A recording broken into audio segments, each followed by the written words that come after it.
Hi hello every one, എല്ലാവർക്കും master ടീച്ചറിൻ്റെ മറ്റൊരു പുതിയ വീഡിയോയിലോട്ട് ഒരിക്കൽ കൂടി സ്വാഗതം. നാളെ 4ാം ക്ലാസ്സിലെ കൂട്ടുകാർക്ക് ഗണിതമാണ് പരീക്ഷ വരുന്നത് അല്ലേ? അപ്പോൾ ടീച്ചർ നിങ്ങളുടെ ഗണിതം പരീക്ഷ ചോദ്യങ്ങളും അവയ്ക്കുള്ള ഉത്തരങ്ങളുമായിട്ട് എത്തിയിട്ടുണ്ട് കേട്ടോ. ഓക്കെ മക്കളെ, അപ്പോൾ ടീച്ചർ ഇംഗ്ലീഷ് മീഡിയം അതുപോലെ തന്നെ മലയാളം മീഡിയം ചോദ്യങ്ങൾ ഇന്നത്തെ വീഡിയോയിൽ ഉൾപ്പെടുത്തിയിട്ടുണ്ട് കേട്ടോ. അപ്പോൾ എല്ലാ കൂട്ടുകാരും എന്ത് ചെയ്യുക, നല്ല രീതിയിൽ തന്നെ വീഡിയോസൊക്കെ കണ്ടിട്ട് നാളത്തെ എക്സാമിന് വേണ്ടിയിട്ട് നന്നായിട്ട് പ്രിപ്പയർ ആവുക കേട്ടോ. അതോടൊപ്പം തന്നെ ഇന്നത്തെ കൂട്ടുകാരുടെ എക്സാം എങ്ങനെയുണ്ടായിരുന്നു എന്നുള്ള കാര്യം കൂടി നമ്മുടെ കമൻറ്റ് ബോക്സിൽ പറയാനായിട്ട് മറക്കരുതേ. ഓക്കെ മക്കളെ, അപ്പം നമുക്ക് ആദ്യത്തെ ആക്ടിവിറ്റി നോക്കാം. Library modification. The students and PTA members of Wayanad Government LP School have decided to modify the school library. The notes collected from each class for this purpose as shown below. എന്താ മക്കളെ ആദ്യത്തെ പ്രവർത്തനം? Library നവീകരണമാണ് അല്ലേ? Venad government LP സ്കൂളിൽ library നവീകരിക്കുകയാണ് അല്ലേ? അപ്പോൾ സ്കൂളിലെ കുട്ടികളും PTA ചേർന്നിട്ട് എന്ത് ചെയ്തു? ആ ഒരു നവീകരണ പരിപാടി ഏറ്റെടുത്തു. അതിനായിട്ട് ഓരോ ക്ലാസ്സിൽ നിന്നും പിരിച്ചെടുത്തിട്ടുള്ള നോട്ടുകളാണ് നമുക്കവിടെ ചുവടെ തന്നിട്ടുള്ളത്. 1ാം ക്ലാസ്സിൽ നിന്ന് പിരിച്ചെടുത്തത് 2, 3, 4 അല്ലേ? ഓക്കെ മക്കളെ, അപ്പോൾ ഓരോ നോട്ടും എത്ര രൂപയുടെ നോട്ടാണെന്നും അതുപോലെ തന്നെ ഓരോ നോട്ടും എത്ര എണ്ണം വീതമുണ്ട് എന്നുള്ള കാര്യം ഒന്നും എന്ത് ചെയ്യുക, മക്കൾ ചിത്രം നോക്കിയിട്ട് മനസ്സിലാക്കുക കേട്ടോ. ഓക്കെ മക്കളെ, ഇനി ഇതുമായിട്ട് ബന്ധപ്പെട്ടുള്ള ചോദ്യം നോക്കൂ. Tabulate the details of amount collected from each class. അതായത് ഓരോ ക്ലാസ്സിൽ നിന്ന് പിരിച്ചെടുത്ത തുകയുടെ വിവരം പട്ടികപ്പെടുത്തൂ എന്നാണ് പറഞ്ഞിട്ടുള്ളത്. അപ്പോൾ നമുക്ക് അവിടെ തന്നിട്ടുണ്ടല്ലേ, 1ാം ക്ലാസ്, 2ാം ക്ലാസ്, 3ാം ക്ലാസ്, 4ാം ക്ലാസ് എന്ന് തന്നിട്ടുണ്ട്. അതുപോലെ തന്നെ നോട്ടുകളുടെ എണ്ണം എന്ന് പറഞ്ഞിട്ട് തന്നിട്ടുണ്ട് അല്ലേ? അപ്പോൾ 2 നോട്ടുകൾ അവിടെ കൊടുത്തിട്ടുണ്ട്, 2000, 500 എന്നുള്ളത്. ബാക്കി മക്കൾ എന്ത് ചെയ്യണം, ആ ഒരു ടേബിൾ കംപ്ലീറ്റ് ചെയ്യാനാണ് പറഞ്ഞിട്ടുള്ളത്. ഓക്കെ മക്കളെ, നമുക്കൊന്ന് ചെയ്ത് നോക്കാം. 1ാം ക്ലാസ്സിൽ 2000 രൂപയുടെ നോട്ടുകളില്ല അല്ലേ? 500ൻ്റെ ഒരു നോട്ടുണ്ട്, 200ൻ്റെ 2 നോട്ടുകളും, 100ൻ്റെ 2 നോട്ടുകളും, 50ൻ്റെ ഒരു നോട്ടും, 10 രൂപയുടെ 2 നോട്ടുകളും, 1 രൂപയുടെ ഒരു നാണയമാണുള്ളത്. 2ാം ക്ലാസ്സിൽ അതുപോലെ തന്നെ 2000ൻ്റെ നോട്ടുകളില്ല, പകരം 500ൻ്റെ 3 നോട്ടുകളുണ്ട്, 200ൻ്റെ 3 നോട്ടുകൾ, 100ൻ്റെ 2 നോട്ടുകളാണ് കേട്ടോ. പിന്നെ നോട്ടുകൾ വേറെ ഏതുമില്ല. അതോടൊപ്പം 3ാം ക്ലാസ്സിൻ്റെ നോക്കിക്കുക, 2000ൻ്റെ ഒരു നോട്ടുണ്ട്, 200ൻ്റെ ഒരു നോട്ടും ഉണ്ട്, 10 രൂപയുടെ 3 നോട്ടും, 4 1 രൂപ നാണയങ്ങളാണ് അല്ലേ? 4ാം ക്ലാസ്സിലാണെങ്കിൽ 2 500 രൂപ നോട്ടുകളും, പിന്നീട് 50 രൂപയുടെ ഒരു നോട്ടും, 10 രൂപയുടെ 2 നോട്ടും, 1 രൂപ നാണയമാണ് ഉള്ളത്. അപ്പോൾ ഇതേ രീതിയിലാണ് നമുക്ക് അവിടെ ചിത്രത്തിൽ തന്നത് അല്ലേ? അത് മക്കൾക്ക് ചിത്രം നോക്കിയിട്ട് ഇവിടേക്ക് പകർത്തി എഴുതാവുന്നതേ ഉള്ളൂ. ഓക്കെ മക്കളെ, ഇനി അതുമായിട്ട് ബന്ധപ്പെടുത്തിയിട്ടുള്ള മറ്റ് ചോദ്യങ്ങൾ നോക്കിക്കേ.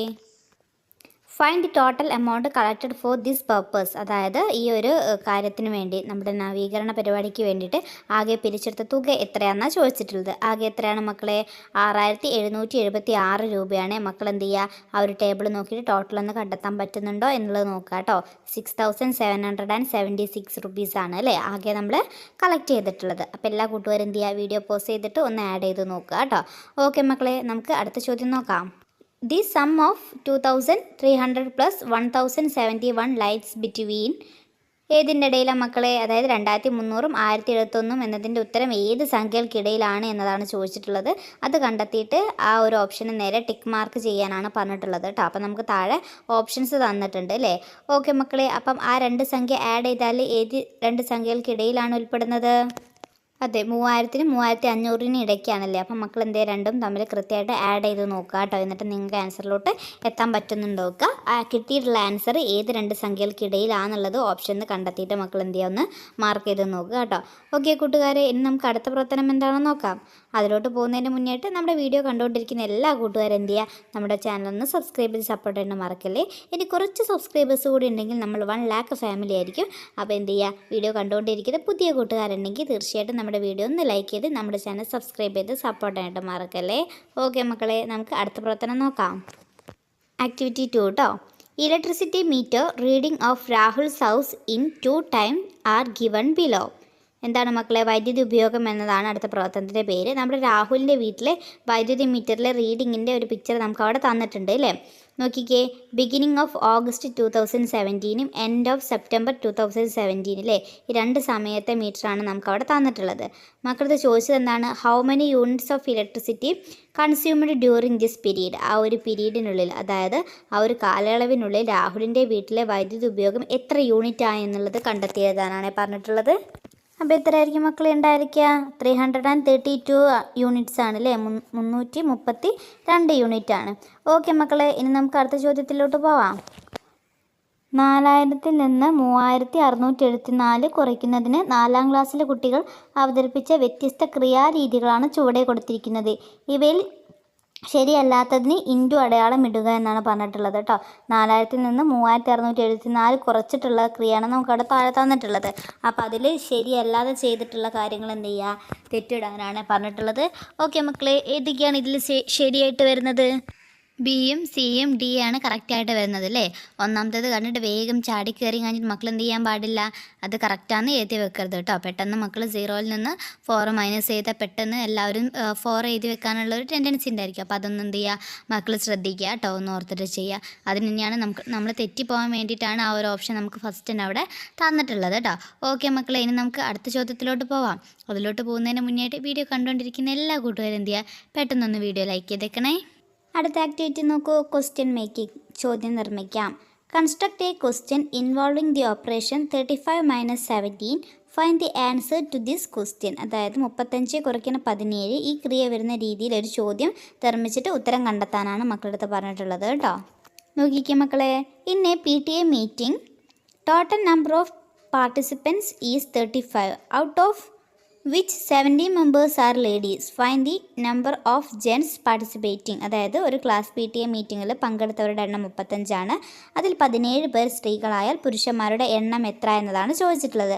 അത് കണ്ടെത്താൻ എന്ത് ചെയ്താൽ മതി മക്കളെ, 35 - 17 ചെയ്താൽ മതി അല്ലേ. അപ്പോൾ ഇതേ രീതിയിൽ മക്കൾ എന്ത് ചെയ്യുക, ഏതെങ്കിലും ഒരു ക്വസ്റ്റ്യൻ തയ്യാറാക്കുക കേട്ടോ. ഓക്കെ മക്കളെ, ഇനി നമുക്ക് അടുത്ത ചോദ്യം നോക്കാം.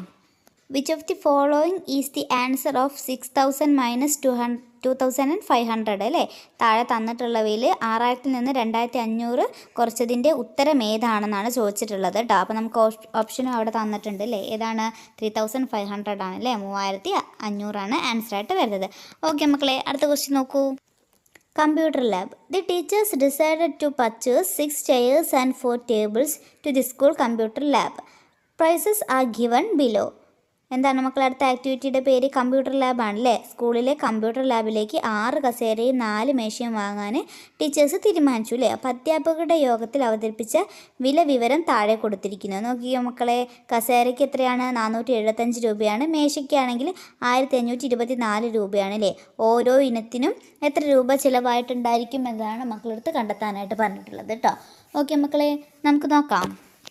ചെയറിന് നമുക്കറിയാം അല്ലേ, 475ആണ്. ടേബിളിനാണെങ്കിൽ 1524ആണ്. അപ്പോൾ നമ്മൾ ചെയറിൻ്റെ അഥവാ കസേരയുടെ പൈസ കണ്ടെത്താൻ നമ്മൾ എന്ത് ചെയ്യണം? 6 × 475 ചെയ്യണം അല്ലേ. എത്രയാണ് മക്കളെ ആൻസർ കിട്ടുക? 2850 അല്ലേ, 2850 എന്ന് കിട്ടും. അടുത്ത നോക്കിക്കേ മക്കളെ, ടേബിൾ അല്ലേ, 4 എണ്ണമാണ് നമ്മൾ മേടിക്കുന്നത്. ഒന്നിൻ്റെ പ്രൈസ് ആണെങ്കിൽ 1524 അല്ലേ. അപ്പോൾ ടോട്ടൽ എത്ര ഉണ്ടായിരിക്കും മക്കളെ? 6096 എന്ന് കിട്ടും അല്ലേ. അപ്പോൾ ഇതേ രീതിയിലാണ് മക്കൾ കണ്ടെത്തേണ്ടത് കേട്ടോ. ഓക്കെ മക്കളെ, ഇനി അടുത്ത ക്വസ്റ്റ്യൻ നോക്കൂ. 875 × 11 ക്രിയ ചെയ്യുന്നതിന് ചുവടെ തന്നിരിക്കുന്ന രീതികൾ ശരിയല്ലാത്തതിന് തെറ്റടയാളം ഇടാനാണ് പറഞ്ഞിട്ടുള്ളത് കേട്ടോ. ഏതാ മക്കളെ കൃത്യമായിട്ട് വരുന്നത്? എയും ബിയും സിയും കറക്റ്റ് ആണല്ലേ, ഡി ആണ് തെറ്റായിട്ട് വരുന്നത് കേട്ടോ. അപ്പം മക്കൾ എന്ത് ചെയ്യുക, എല്ലാ ക്രിയയും ഒന്ന് ചെയ്ത് നോക്കുക കേട്ടോ. ഓക്കെ മക്കളെ, അടുത്ത ക്വസ്റ്റ്യൻ നോക്കിക്കേ. ആക്ടിവിറ്റി 5 ഗാർഡനിങ്, അതായത് പൂന്തോട്ട നിർമ്മാണം കേട്ടോ. Following is the sketch of garden constructed by students of class 4. Length of one side is not marked. What is the length of this side. അതായത് നമ്മുടെ 4-ാം ക്ലാസ്സിലെ കുട്ടികൾ നിർമ്മിച്ച ഒരു പൂന്തോട്ടത്തിൻ്റെ ചിത്രമാണ് നമുക്കവിടെ താഴെ തന്നിട്ടുള്ളത്. അപ്പോൾ അതിൽ അളവ് രേഖപ്പെടുത്താത്തൊരു വശം കണ്ടോ, ഒരു സൈഡ് കണ്ടോ, ആ വശത്തിൻ്റെ നീളം എത്രയാണെന്ന് കണ്ടെത്താനാണ് മക്കളടുത്ത് ആദ്യം പറഞ്ഞിട്ടുള്ളത് കേട്ടോ. അപ്പോൾ നോക്കിക്കേ മക്കളെ, മുകളിൽ ഏറ്റവും ലെങ്ത്ത് കൂടിയ സൈഡ് എത്രയാണ്? 4 സെൻറ്റിമീറ്റർ ആണ് അല്ലേ. പിന്നെ അതുപോലെ തന്നെ അതിൻ്റെ നേരെ താഴേക്ക് നോക്കിക്കുക മക്കളെ, എത്രയാണ്? അവിടെ 2 സെൻറ്റിമീറ്റർ ആണ് കൊടുത്തിട്ടുള്ളത് അല്ലേ. പിന്നീട് ഒരു ഏരിയയിലുള്ള ആ ഒരു ലെങ്ത്താണ് നമുക്ക് കണ്ടെത്തേണ്ടത്. അപ്പോൾ അത് എത്ര മീറ്റർ ആയിരിക്കും മക്കളെ വരിക? 2 മീറ്റർ വരുള്ളൂ അല്ലേ. ആ ഒരു പിക്ചർ കണ്ടാൽ മക്കൾക്ക് പെട്ടെന്ന് അത് ആൻസറിലോട്ട് എത്താനായിട്ട് പറ്റും. ഓക്കെ മക്കളെ, അതിൽ തന്നെയുള്ള മറ്റൊരു ചോദ്യം നോക്കിക്കേ. Find the length of wire needed to make a fence around the garden once. അതായത് പൂന്തോട്ടത്തിന് ചുറ്റും കമ്പിവേലി കെട്ടണം. എത്ര മീറ്റർ കമ്പി വേണം എന്നതാണ് ചോദിച്ചിട്ടുള്ളത്. എത്ര മീറ്ററാണ് മക്കളെ? ചുറ്റും ഒരു പ്രാവശ്യമല്ലേ നമുക്ക് കമ്പിവേലി കെട്ടേണ്ടത്. അപ്പോൾ എത്ര മീറ്റർ വേണം? 16 മീറ്റർ വേണം അല്ലേ. ഓക്കെ മക്കളെ, ഇനി നമുക്ക് അടുത്ത ചോദ്യത്തിലോട്ട് പോകാം. ഇതേ ചുറ്റളവുള്ള സമചതുരമാണ് ചുവടെ കൊടുത്തിരിക്കുന്നത്. ഒരു വശത്തിൻ്റെ നീളം എഴുതാനാണ് മക്കളുടെ അടുത്ത് പറഞ്ഞിട്ടുള്ളത് കേട്ടോ. അപ്പോൾ നമുക്കറിയാം നേരത്തെ നമ്മൾ എത്രയാണ് ചുറ്റളവ് കണ്ടുപിടിച്ചിട്ടുള്ളത്? ചുറ്റളവല്ല, നമ്മൾ ആകെ എത്ര കമ്പി വേണമെന്ന് കണ്ടെത്തിയിട്ടില്ലായിരുന്നോ? എത്രയാണ്? 16 മീറ്റർ ആണല്ലോ. അപ്പോൾ ആ 16 മീറ്റർ എന്ന് പറയുന്നതാണ് ആ ഒരു സ്ഥലത്തിൻ്റെ എന്തെന്ന് പറയുന്നത്? ചുറ്റളവെന്ന് പറയുന്നത് അല്ലേ? ആ ഒരു സ്ഥലത്തിൻ്റെ ചുറ്റളവ്, അതായത് പെരിമീറ്റർ കേട്ടോ. അങ്ങനെയാണെങ്കിൽ ഇവിടെ നമുക്ക് തന്നിട്ടുള്ള സമചതുരമാണ്. അപ്പോൾ ഒരു വശത്തിൻ്റെ നീളം എത്രയായിരിക്കും മക്കളെ? ചുറ്റളവ് 16 ആണെങ്കിൽ ഒരു സൈഡ് എത്രയായിരിക്കും മക്കളെ? 4 ആയിരിക്കും ഉണ്ടായിരിക്കുക അല്ലേ? 4 മീറ്റർ ആയിരിക്കും ഉണ്ടായിരിക്കുക. ഓക്കെ മക്കളെ, അടുത്ത ക്വസ്റ്റ്യൻ നോക്കിക്കേ. ചുവടെ തന്നിരിക്കുന്ന രൂപങ്ങളിൽ ചുറ്റളവ് 20 സെൻറ്റിമീറ്റർ വരാത്ത രൂപം ഏത്? ഇൻറ്റു അടയാളം ഇടുക. അപ്പോൾ മക്കൾ എന്ത് ചെയ്യുക? തന്നിട്ടുള്ള ചിത്രത്തിലെ ചുറ്റളവ് മക്കളൊന്ന് നോക്കുക കേട്ടോ. ഓരോ ചിത്രത്തിലേ നോക്കുക. എന്നിട്ട് 20 സെൻറ്റിമീറ്റർ വരാത്ത രൂപം ഏതാണെന്ന് കണ്ടെത്തിയിട്ട് ആൻസർ ചെയ്യാൻ പറ്റുന്നുണ്ടോ എന്നുള്ളത് ഒന്ന് ചെക്ക് ചെയ്യുക കേട്ടോ. ഓക്കെ മക്കളെ, അപ്പോൾ ഇത്രയാണ് നിങ്ങളുടെ പരീക്ഷയിലെ ചോദ്യങ്ങൾ. അപ്പോൾ എല്ലാ കൂട്ടുകാരും എന്ത് ചെയ്യുക? നന്നായിട്ട് തന്നെ എക്സാമിന് വേണ്ടി തയ്യാറാവുക. പിന്നെ ഇത്തരത്തിലുള്ള കൂടുതൽ വീഡിയോസിനായിട്ട് നമ്മുടെ ചാനൽ ഇനിയും സബ്സ്ക്രൈബ് ചെയ്തിട്ടില്ലെങ്കിൽ സബ്സ്ക്രൈബ് ചെയ്ത് സപ്പോർട്ട് ചെയ്യേണ്ട മറക്കല്ലേ. ഓക്കെ കൂട്ടുകാരെ, മറ്റൊരു പുതിയ വീഡിയോയുമായിട്ട് നമുക്ക് വീണ്ടും കാണാം.